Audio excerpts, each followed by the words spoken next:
En los primeros años de vida, cada sonrisa, cada abrazo, cada mirada cuentan. La ciencia nos muestra que sentirse seguros y acompañados es fundamental para el desarrollo de nuestras niñas y niños.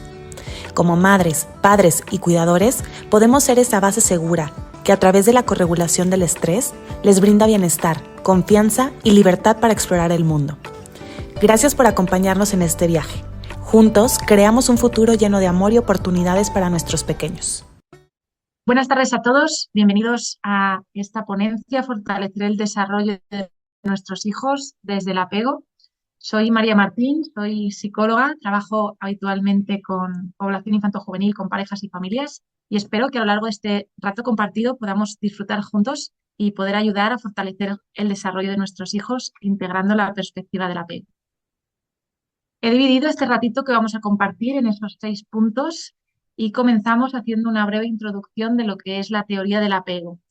Seguiremos hablando de la comunicación afectiva, que ya os doy pistas, la afectiva es la más efectiva, la más eficaz, para potenciar también el sentimiento de pertenencia, generar mucha más fortaleza y resiliencia en nuestros hijos. También identificar señales de alarma que nos puedan dar pistas de que necesitamos modificar algo ambientalmente para que ellos sigan estando sanos y consigan ser fuertes con pautas de cierre de actuación. Empezamos hablando del apego, qué es y cómo influye. Fijaros, el apego es el vínculo afectivo que establecemos con las personas de referencia. Ahora mismo podríamos estar mirando a la persona que tenéis al lado y tendríamos una mirada cómplice.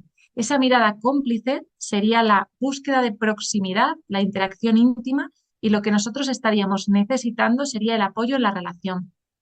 De esta forma, el que nuestros padres nos miren es la experiencia más inconsciente que nos hace ser conscientes de nosotros mismos. A mí me encanta transmitir, ¿no?, esta premisa, esta afirmación. Solo soy cuando me miras. Si vosotros miráis a vuestros hijos y los miráis bien, los miráis serenos, ellos serán más capaces de expresar sus deseos y de expresar sus necesidades. Y a su vez, nosotros también les podemos pedir desde esa figura de referencia afectiva, emocional, cercana, próxima, que ellos puedan cumplir con sus obligaciones, puedan contaros las cosas que les preocupen, puedan jugar libremente también dentro de casa. Todo esto se puede conseguir gracias al vínculo de apego. Fijaros qué imagen más bonita pongo en esta diapositiva. Esta teoría es de Bowlby, de Winnicott, de Mary Ainsworth y tiene muchos años de evolución, muchas décadas de evolución. Y estos autores decían que la persona busca seguridad, buscamos seguridad y protección estando junto a nuestros seres queridos. Que a nuestros hijos, que a partir de los años instauran el lenguaje, si vemos que ya van a la escuela, que empiezan a tener amigos, necesitamos que lleguen a casa y nos cuenten cómo han vivido ese juego durante la jornada, o que nosotros podamos ver cómo interaccionan entre los hermanos, con los tíos, con los abuelos. Es inherente al ser humano, es una necesidad primaria estar cerca de nuestros seres queridos. De esta forma ganamos seguridad y ganamos protección. La existencia de esta teoría del apego, de este vínculo sincrónico entre padres e hijos, entre la pareja, entre familia más extensa del tipo abuelos, nietos, nos explica por qué cuando nos vamos del hogar, cuando nos vamos a trabajar, cuando salimos a hacer la compra, los niños protestan, lloran. Yo lo veo diariamente. Cuando salimos de casa, los niños empiezan a protestar porque no entienden por qué nos marchamos. Normalmente esto suele ser mucho más común cuando la madre se marcha, más quizás que cuando el padre se marcha. A todo esto lo podemos llamar ansiedad por separación, conductas de protesta, y tiene su raíz en la explicación de la teoría del apego. Esto de la teoría del apego o la necesidad de vinculación que tenemos es independiente de la cultura, del sexo que tengamos, de la etapa histórica en la que hayamos vivido. Nos es común a mujeres, a hombres, a los 60, a los 20, a los 3, a los 0. Todos compartimos esta misma necesidad básica, que es la de crear figuras, ¿no? Crear vínculos estrechos con nuestras figuras de referencia, y la manera es lo que varía. Por lo tanto, podemos confirmar que el apego es la base del desarrollo de la identidad personal. Me gusta mucho esta imagen porque gracias a esas relaciones que nosotros establecemos con nuestras figuras de apego, vamos centrando y vamos trenzando nuestra propia identidad. De tal manera que si a mí mis padres me han hecho sentir segura, próxima, cercana, si me han esperado al final del día para contarme, ¿no?, qué tal ha ido la jornada, para poner en común cosas, si me han dado muestras de afecto, yo tendré esa trenza que veis en la diapositiva, en la imagen, que es sólida, que es robusta. Eso a mí me capacita para tener mejores relaciones. Por aquí, estudios relativamente recientes, algunos más que otros, que nos hablan ya desde hace décadas de cómo la falla del apego, de cómo la rotura del apego o un apego un poco más voluble, más preocupado o más ansioso, puede generar sintomatología compatible con alteración en la salud mental.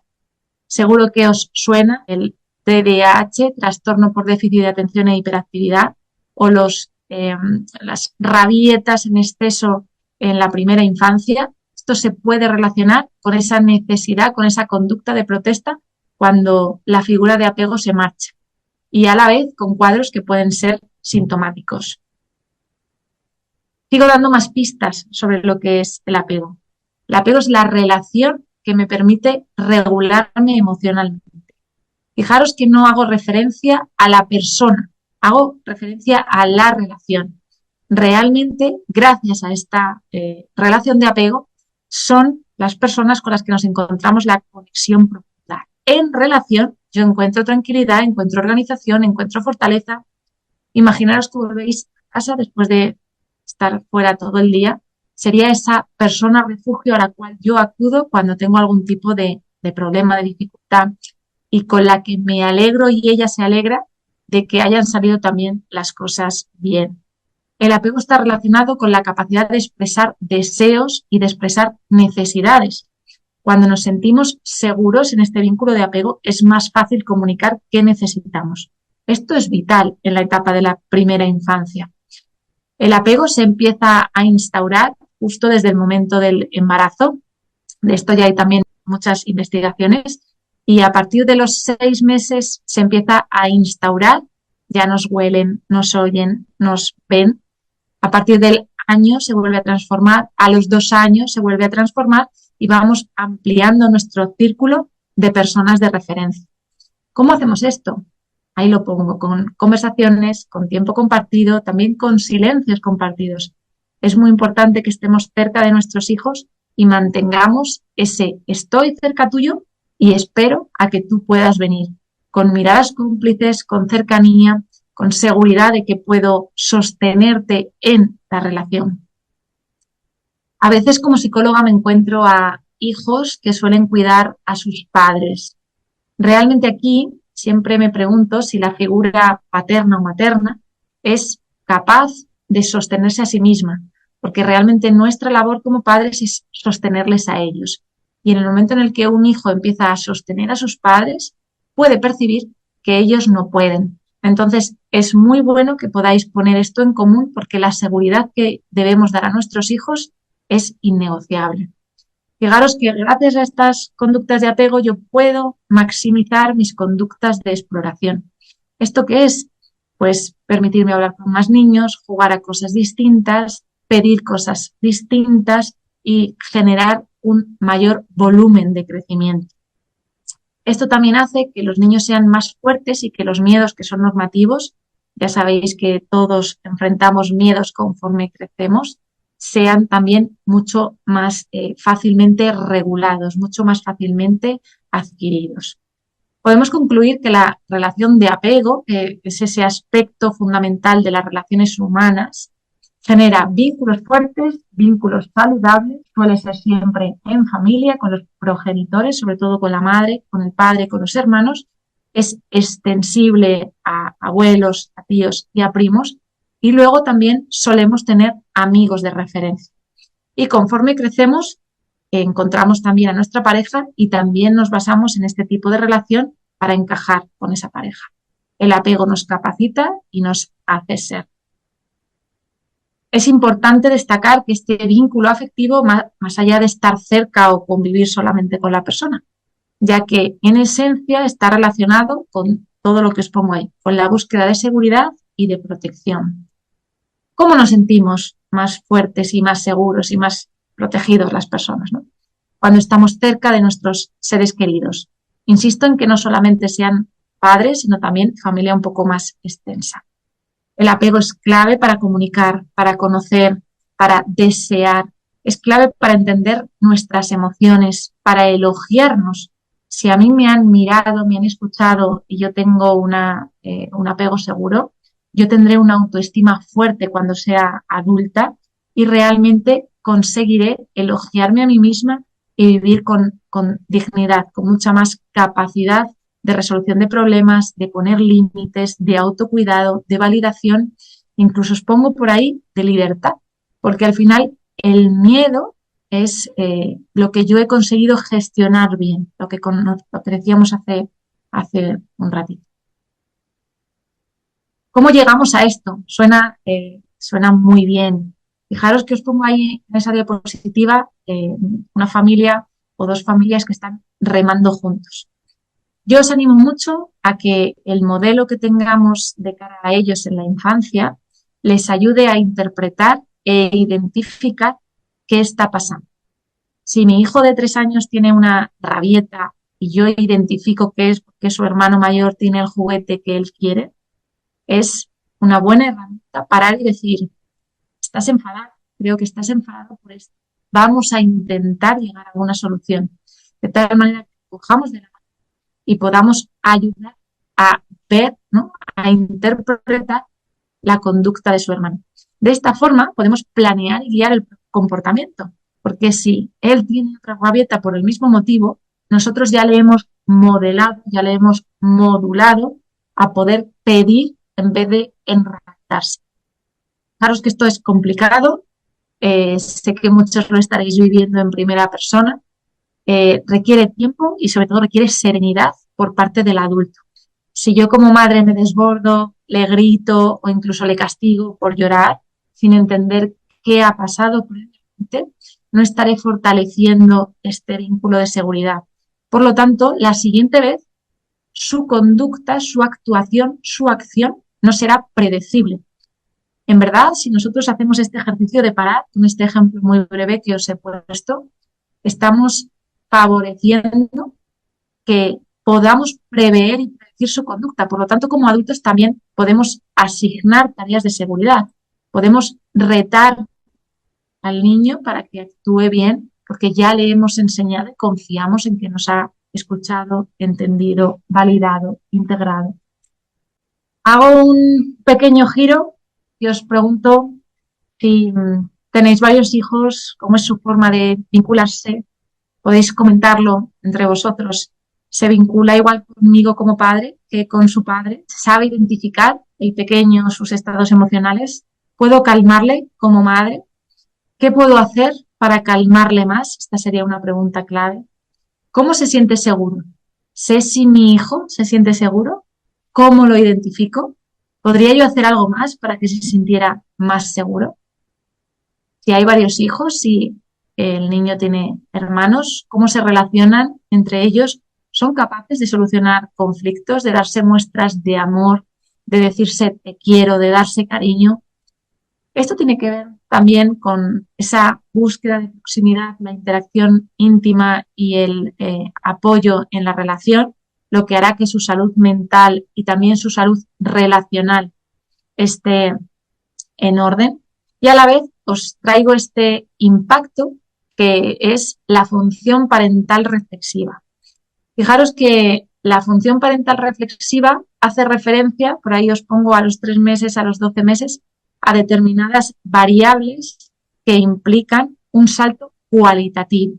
Si yo sé como padre, como madre, tener reflexividad sobre cómo yo estoy educando, sobre cómo yo estoy llegando en esta parte del apego y la educación de emociones y el mirar qué está sucediendo para que mi hijo esté portándose mal o teniendo una rabieta o está triste o no quiere dejar, no obedece.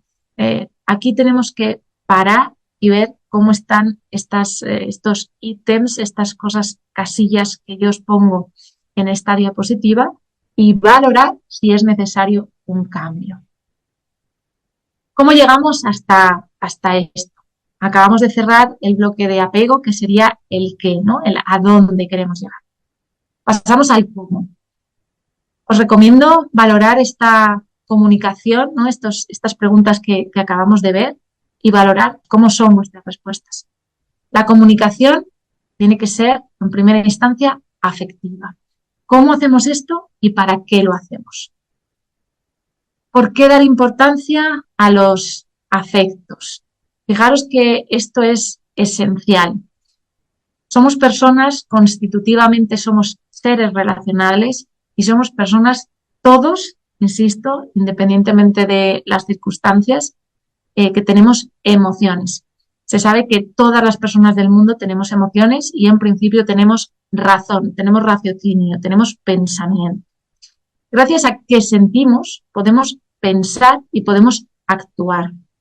Los niños, por definición, piensan menos y sienten más. Esto es porque su cerebro nace en hipomaduración, pendiente de crecimiento de lo que nacen las emociones, porque el niño cuando nace todavía no ha descubierto el mundo, pero ya siente. Por eso muchas veces, ¿no? Aquí en España se recomienda tanto el piel con piel desde el nacimiento, porque es importante que el niño, el bebé en este caso recién nacido, pueda sentir el calor, el afecto, la piel de su madre, de su padre, ya desde recién nacido. ¡Boom! Ahí aparecen muchas emociones, hay algunas que son complejas, hay otras que son muy habituales. Ahora hay una moda grande que dice que si yo me siento aburrido tendré grandes ideas. Si yo estoy sobreestimulado no podré descubrir. Fijaros que por ahí aparece el aburrimiento. Los niños no soportan bien, no toleran bien el aburrimiento. Si tenéis un hijo de 3 años, 4 años, 5 años, incluso 2 años, preguntaros si está aburrido y si lo está, fomentarle mucho el descubrir todo lo que le rodea. No les quitemos la oportunidad de estar aburridos o de sentir interés, ilusión o de sentir fastidio que aparece ahí, ni ira ni irritación. Realmente, gracias a que yo siento, tengo la oportunidad de encajar una solución, de encajar una regulación de esa emoción. Si les privamos, si les quitamos la oportunidad de sentir emociones, cuando lleguen a la etapa adolescente, que por definición también sentimos más, lo sentimos más fuera como de la ventana de tolerancia, ellos podrán tener más problemas de conducta. En cambio, si desde niños les acompañamos, les acompasamos desde esta relación de apego, desde esta proximidad, cercanía, búsqueda de soluciones, todo esto llegará mejor a la etapa de la adolescencia. Y ya que estás aquí y ya que está esta diapositiva puesta, aprovecho para preguntarte cuál es la emoción que tienes ahora, desde qué emoción me estás escuchando, porque así también podemos predecir que la información que recibimos nos llega más o nos va a llegar menos. Fijaros qué importante es el mundo emocional. Bueno, por aquí Mafalda. Eliminar toda esta parte afectiva o las emociones que nos empobrece en nuestra vida habitual. Realmente no se trata de hacer caso a la emoción, sino de gobernar a la emoción, es decir, de encajarla para que nos haga un bien, no de hacer caso y perder la estructura o perder la jerarquía o dejarnos llevar por ellas, sino de saber cuál es la emoción, le pongo nombre, identifico y yo hago algo para que esa emoción encaje en mi día a día. No me dejo llevar por ella. Por eso esto es lo que se enseña y se aprende desde la niñez. Bueno, ¿cómo es este hijo? ¿Cómo quiero que sea? ¿Cómo queremos que sea? A veces me encuentro con parejas, con padres que no quieren lo mismo la madre que el padre, que sea el niño. Y yo os pregunto también, ¿qué es importante para vosotros de vuestro hijo? ¿Cómo consideráis que es la educación que le estáis dando? ¿Qué valores, qué habilidades, qué cualidades consideramos más importantes para nuestros hijos? ¿Qué tipo de persona espero que se convierta? Esta reflexión busca ir más allá de la teoría y que seamos capaces de alinear la respuesta con las interacciones. Si yo quiero que mi hijo sea una persona serena, yo tengo que hacer que en mi casa se hable serenamente, es decir, prevenir los gritos. Por lo tanto, si hay muchos gritos en casa, yo como adulto responsable no puedo fomentar esa comunicación, necesito encajarlo más. Como padres, como educadores, nuestras decisiones y nuestros comportamientos tienen un impacto directo en ellos, en nuestros hijos, en nuestros alumnos. Por eso, el ejemplo que damos y el ambiente que creamos son fundamentales, nucleares en la formación de su carácter y de su bienestar emocional. Fijaros que os pongo ahí, ¿no?, un montón de variables que para mí, por ejemplo, son importantes y se pueden aprender en la infancia. La sinceridad. A los 3-4 años es normal, es normativo que los niños puedan mentir o puedan distorsionar la realidad. Normalmente esto es porque prevén que la emoción que van a enfrentar si dicen la verdad, si son sinceros, les es muy compleja. Por ejemplo, la culpa. Si se cae el jarrón y se rompe, es más fácil decir que yo no he sido a que sí he sido. Pero si yo digo yo no he sido, no es que haya mala intención si estoy en esa franja de edad, sino que para mí es mucho más difícil asumir la culpa, por lo tanto mi cabeza busca estrategias que sean paralelas, que sean evitadoras. Si entendemos esto, va a ser mucho más fácil explicarles el por qué es importante la sinceridad, la responsabilidad, la integridad, el compromiso, que parece que en esta sociedad lo vamos perdiendo o diluyendo. A su vez también el tener voluntad, el ser auténticos y fieles a quienes son y ser fiables, confiables.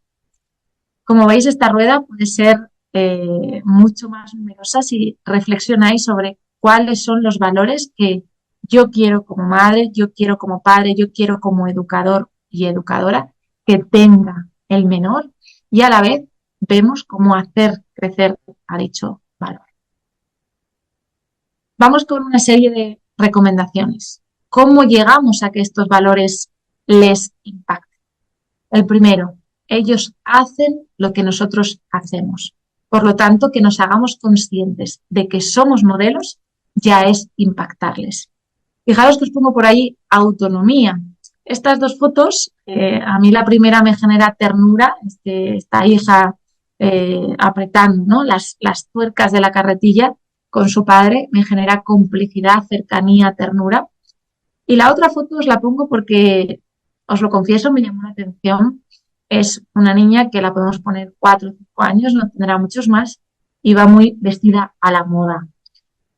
Puse esta imagen primero porque me llamó la atención. Parece que viste de adulta, que no tiene parece que los niños no, o las niñas en este caso, la necesidad de llevar un bolso, y me llamó la atención. Y a la vez, si viésemos la imagen completa y viésemos a quién está mirando, podríamos intuir que su madre o su hermana mayor está ahí cerca. Incluso yo digo, y posiblemente vista muy parecido.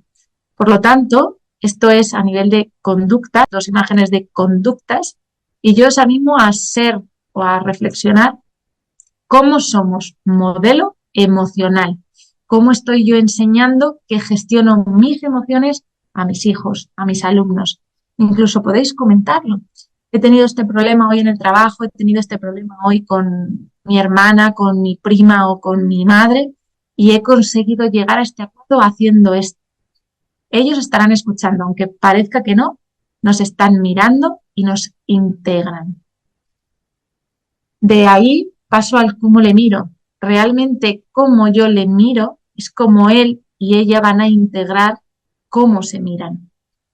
Detectar e intentar nombrar siempre, y esto es otra recomendación, aspectos positivos, fortalezas, actuaciones, acciones que hayan hecho que os hayan parecido bien.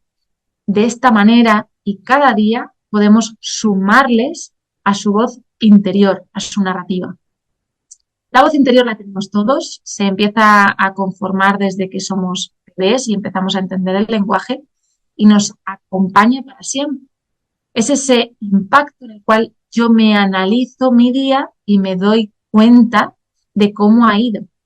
Si yo tengo un modelo previo punitivo, autoritario, castigador, que me juzga, yo integraré esa voz. Por lo tanto, mi día acabará con un no he hecho esto, esto tenía que haberlo hecho de otra manera, esto está fatal y esto me lo van a tirar para abajo porque no está bien hecho. Fijaros que eso es un tipo de voz interior que genera una narrativa. Yo también trabajo con adolescentes, con adultos jóvenes y con adultos más mayores y me encuentro muchas veces esa voz interior muy negativa.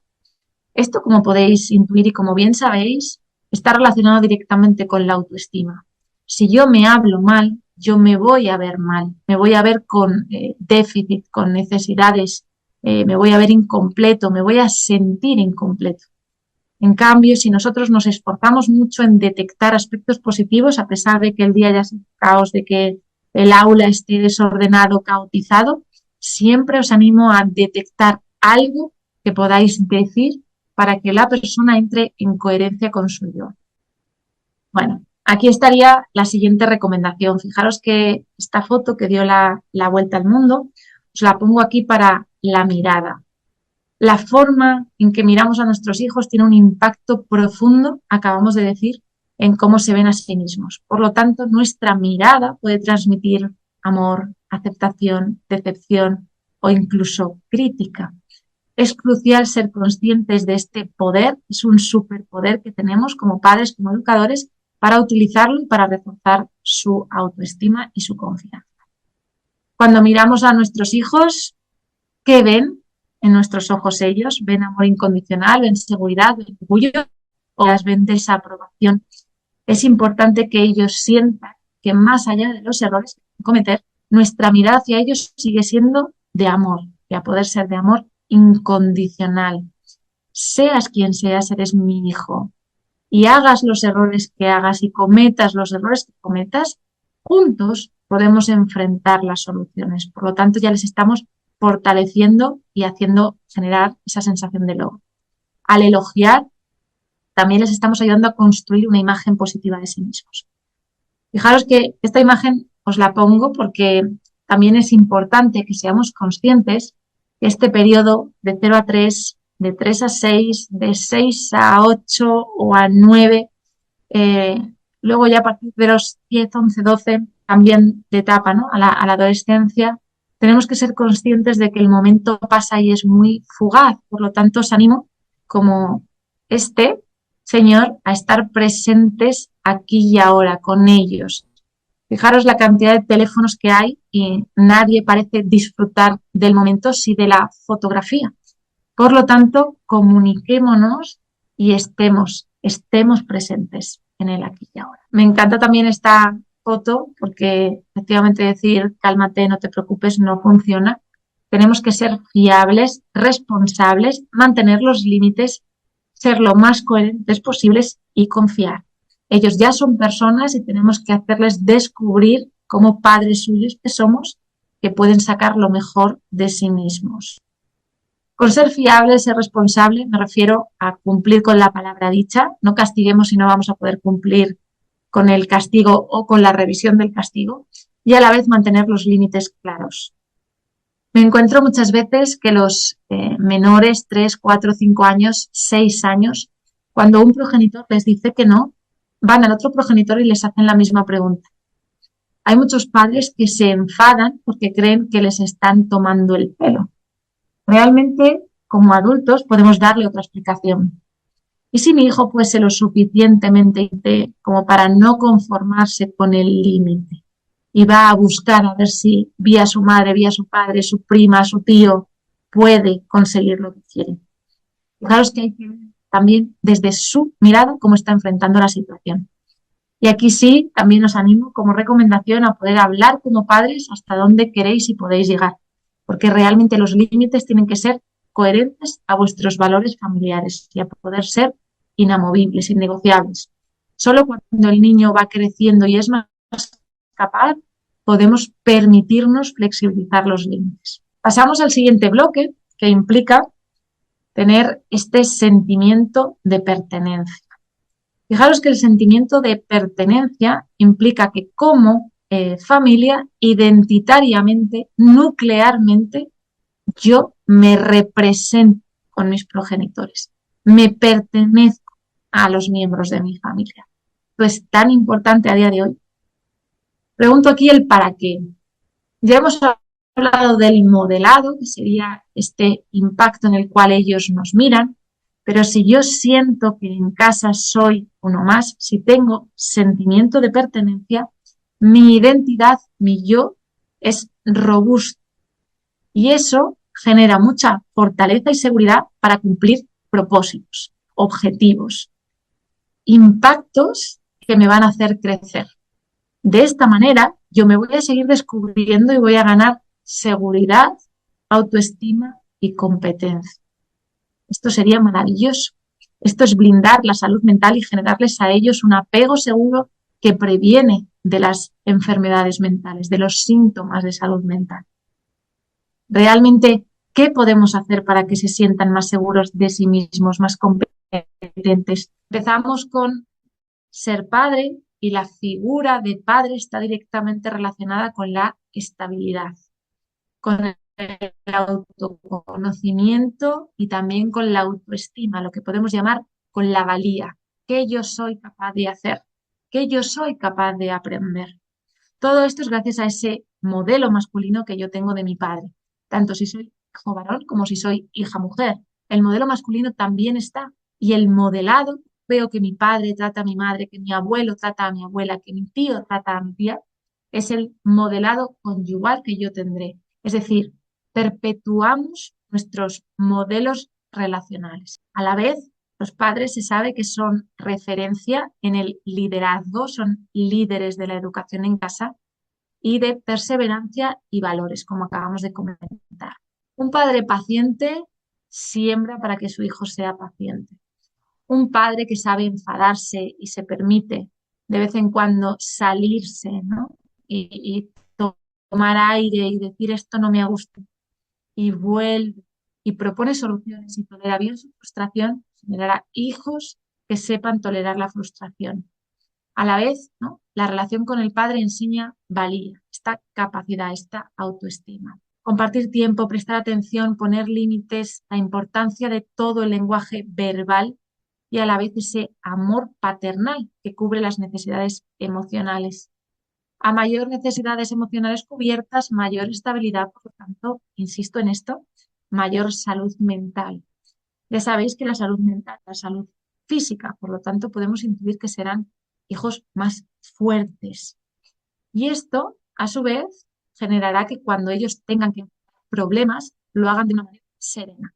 Y fijaros toda esta parte que os pongo aquí, que son artículos científicos que llegan a estudiar, grupos de investigación llegan a estudiar que la relación padre e hija, cuando es fuerte, tiene la aparición de síntomas tipo anorexia, bulimia, trastorno de la conducta.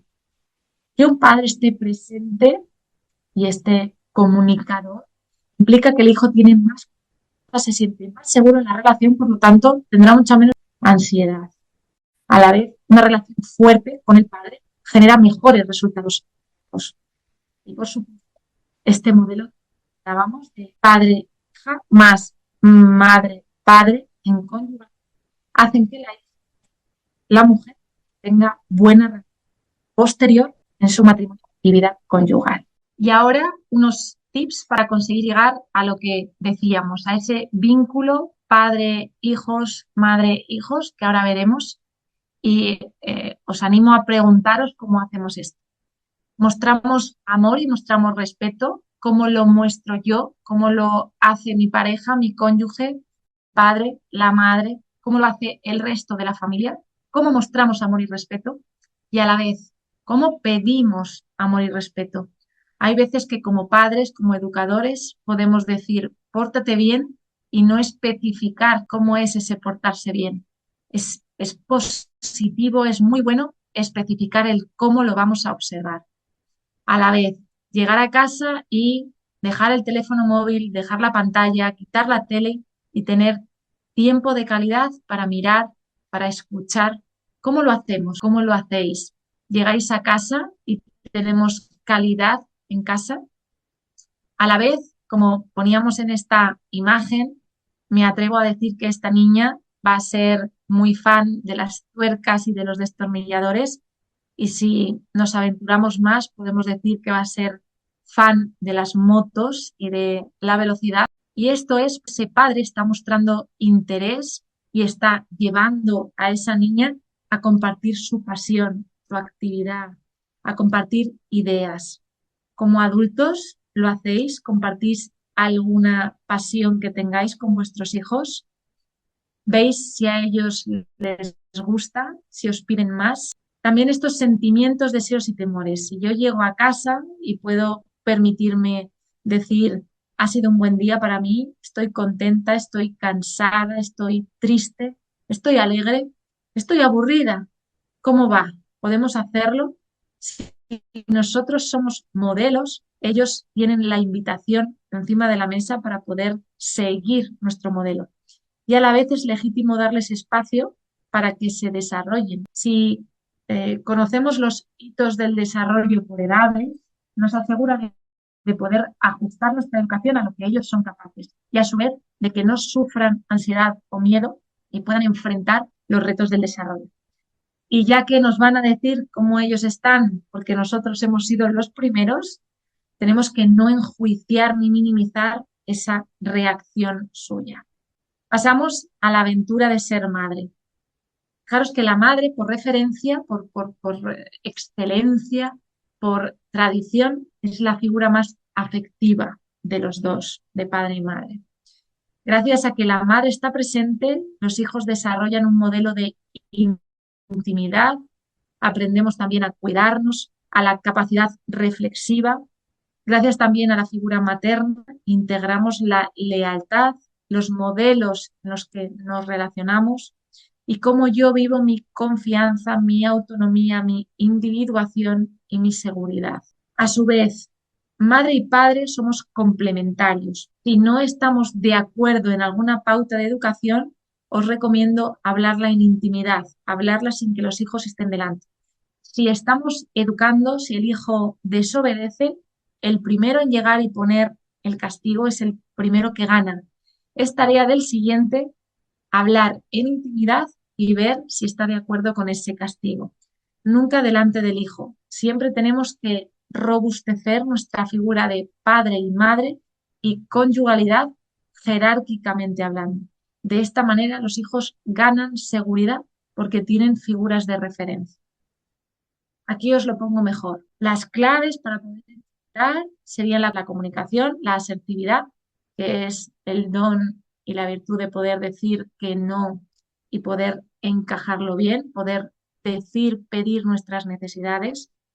Esto generará mucha más inteligencia emocional, mucha más confianza, mucha más autonomía y este punto de sentimiento de pertenencia que venimos nombrando, que confluye, el apego es punto de partida y punto de cierre, confluye todo ello en el apego, por lo tanto, esa identidad, ese yo soy, se lo pongo ahí con asterisco, soy, es fuerte, ¿no?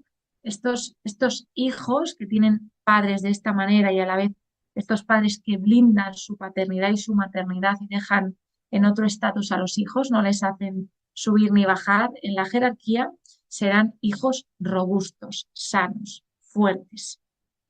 Y todo esto tenemos que tener presente que va por etapas, nombrábamos por edades.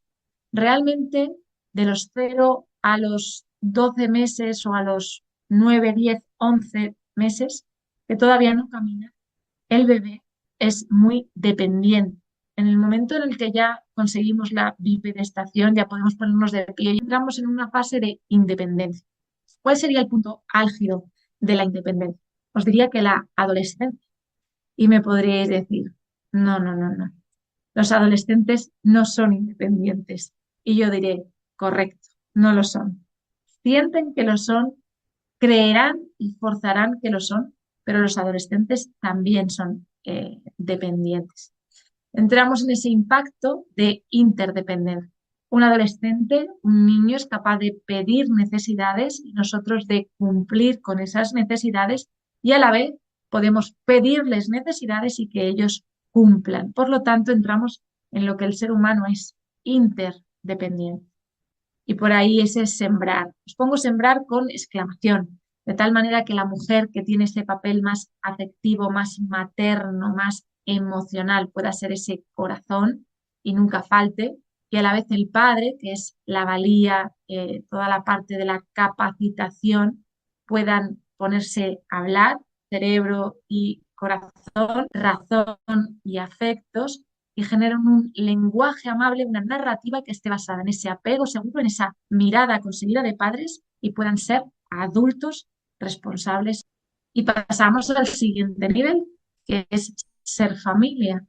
Fijaros que he hablado mucho de padre y madre, pero no solamente nos nutrimos de los padres, tenemos familia extensa, tenemos tíos, tenemos abuelos, tenemos primos, y por aquí os pongo muchos artículos que hablan del rol de la familia extensa en el apego. Fijaros que algunos son muy recientes, la investigación ahora está apostando mucho por esto, por entender cómo nos vinculamos y favorecer que nos vinculemos mejor, que nos vinculemos bien, y salen muchas investigaciones respecto a esto. Cerrando con esta parte, ¿cómo conseguimos que mi hijo sea fuerte y sea más resiliente? Me he permitido dividir en lo que sí hay que hacer y en lo que no hay que hacer. Fijaros que lo que sí os animo a hacer como madre y también quizá como docente, porque imparto clases, es contestar siempre. Si yo estoy contestando a un niño de 3, tengo que dar una respuesta breve. Si yo estoy contestando a un adolescente de 16, puedo contestar de forma más extensa. Pero sí siempre hay que contestar a sus preguntas, porque gracias a esas preguntas podemos saber qué piensan, qué sienten, qué imaginan, qué saben también de la vida. También os recomiendo decir la verdad, porque hay muchas veces que a los padres nos cuesta ser honestos, como que queremos protegerles, prevenirles. Y muchas veces nos metemos en historias que nada que ver con la adecuada a su edad. A un niño de 3 años no hace falta explicarle por qué no hay que meter los dedos en un enchufe, simplemente hay que decirle 1000 veces que no lo haga. Pero a un niño de 4, 5, 6 años, que ya tiene cierto razonamiento, sí se le puede explicar el por qué no tiene que hacerlo. Los que tengáis hijos o los que tengáis alumnos de niños de 2, 3 años o 3, casi 4, ya sabéis que están en la etapa del por qué. ¿Por qué esto? ¿Por qué lo otro? ¿Por qué todo? Bueno, pues ¿por qué no tienes que meter los dedos en el que te hace daño? No entremos en la teoría de la relatividad. En cambio, si un adolescente pregunta, tenemos que anticiparnos e incluir los valores de la familia en la respuesta. Pues mira, hijo, como nosotros como padres te queremos y te protegemos, no debes meter los dedos en el enchufe porque te va a dañar. Y yo como madre te protejo de esto. Y espero que tú como hijo lo entiendas, lo respetes y lo compartas. Esto a su vez, y he puesto un ejemplo muy ordinario y muy común, tiene que darnos pie a hablar de sentimientos, toda esta parte afectiva que hemos nombrado hoy.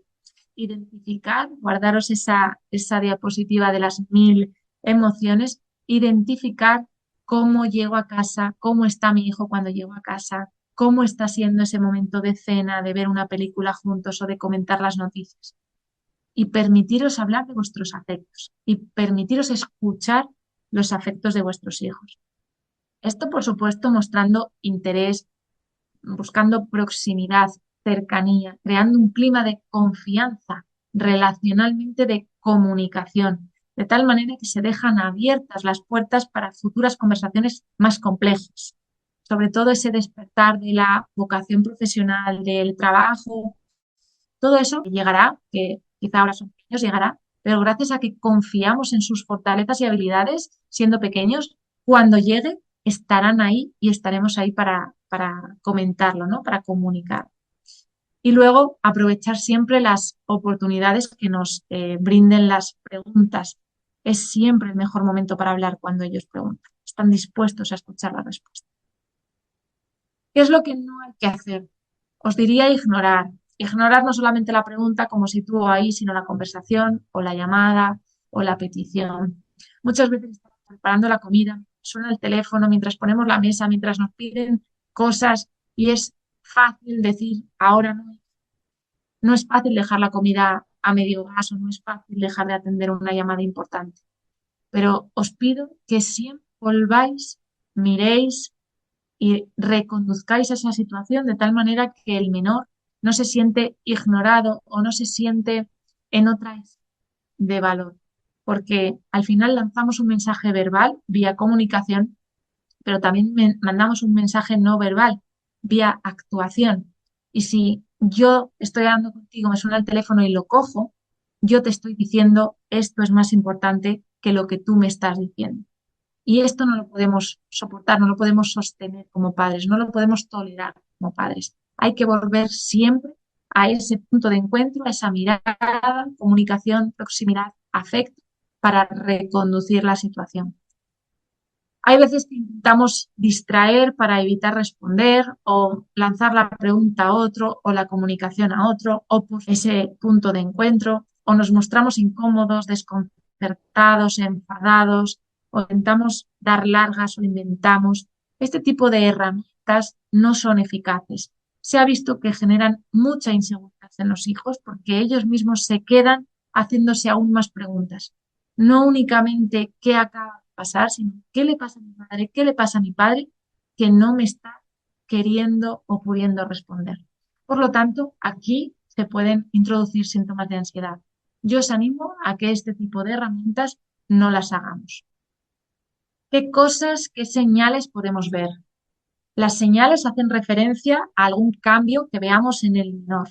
Puede ser un cambio en la conducta, que duerma bien, deje de dormir, que coma fenomenal y que deje de hacerlo, que esté tranquilo y de repente lleve muchos días irritable, triste o con mal comportamiento. Y serían señales, signos que podemos identificar. Realmente, si pensamos en cuando un niño se pone malo, podemos pensar fácil en que le subiría la fiebre. Pues este tipo de cosas que sucedan serían igual. No le sube la fiebre, que sería enfermedad física, sino que le cambia el comportamiento, la emoción, que sería una señal psicológica.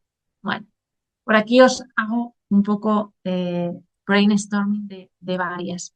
Realmente los cambios de humor, el estado de ánimo alterado, el que esté jugando y le veáis que no disfruta como antes, o que está muy distraído, que está muy inquieto, que está muy irritable, da portazos, grita, empuja, a la vez que se aísla, que se retrae, que no quiere jugar en el patio con los amigos, o que incluso se llega a morder, a arañar, que pierde peso, que tiene ojeras.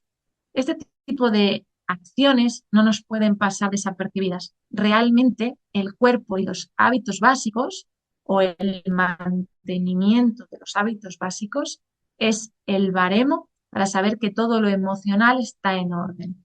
En el que algo físico cambia, dejo de dormir, no me entra la comida, como de más o duermo de más, como alerta, ver que algo está pasando. Claro, ese algo que esté pasando puede ser desde que en casa estén las cosas más, que haya alguna enfermedad o incluso que esté pasando algo traumático, que haya problemas en la comunicación, que no haya posibilidad de expresar emociones o que haya habido algún conflicto con amigos, con las amistades. Si nos vamos más a adolescencia, las sustancias, el consumo de tóxicos, todo este tipo de conductas, de acciones, tenemos que estar pendientes de ellas y sobre todo tenemos que coger las riendas de la situación lo antes posible, porque justo esto pueden ir a más. ¿Qué hago si eso sucede? Fijaros que os pongo aquí como una tabla muy sencilla. Coger una situación, por ahí os pongo algún ejemplo, identificar qué pienso, qué siento, qué hago.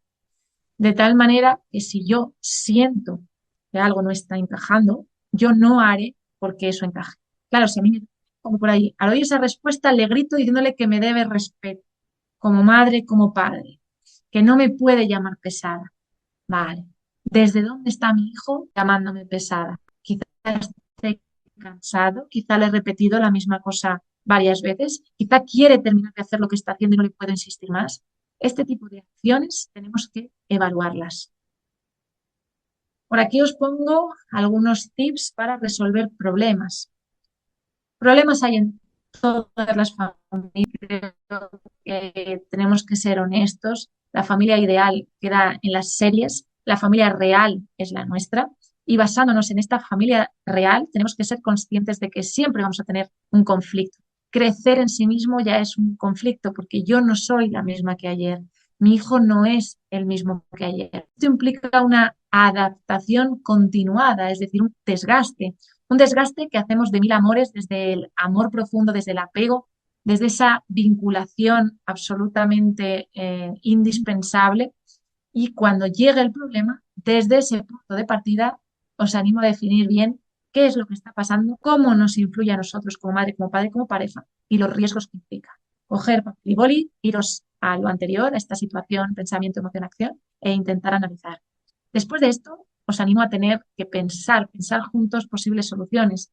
Cuantas más soluciones tengamos, mejor. No podemos permitir que si hay un problema, sigamos sin hacer, porque esa es la dinámica, el más de lo mismo. Pero si yo sé que hay una dificultad, si sé que mi hijo está sufriendo, yo no puedo no hacer nada, porque implicará que nada cambia. Y si ese nada cambia, el sufrimiento se perpetuará.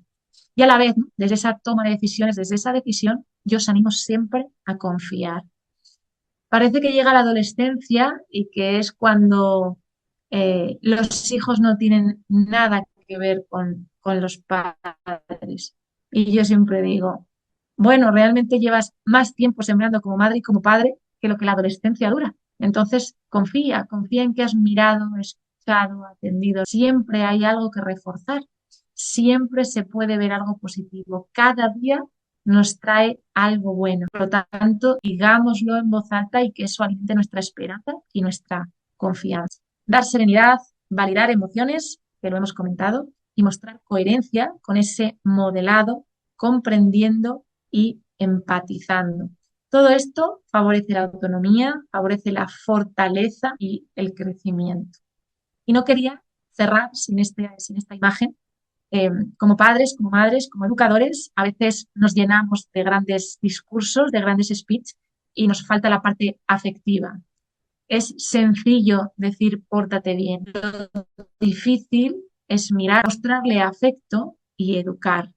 Educar es un reto que desgasta y que es maravillosamente aventura y que nos garantiza que a nivel social podamos seguir teniendo adultos sanos, fuertes. Por aquí algunas recomendaciones de libros, un documental que está en Netflix que os puede ayudar y más bibliografía que os hago llegar y espero que os ayude. Muchísimas gracias a todos. Espero que hayáis disfrutado tanto como yo de este tiempo compartido y cualquier cosa quedo a vuestra disposición. Muchas gracias.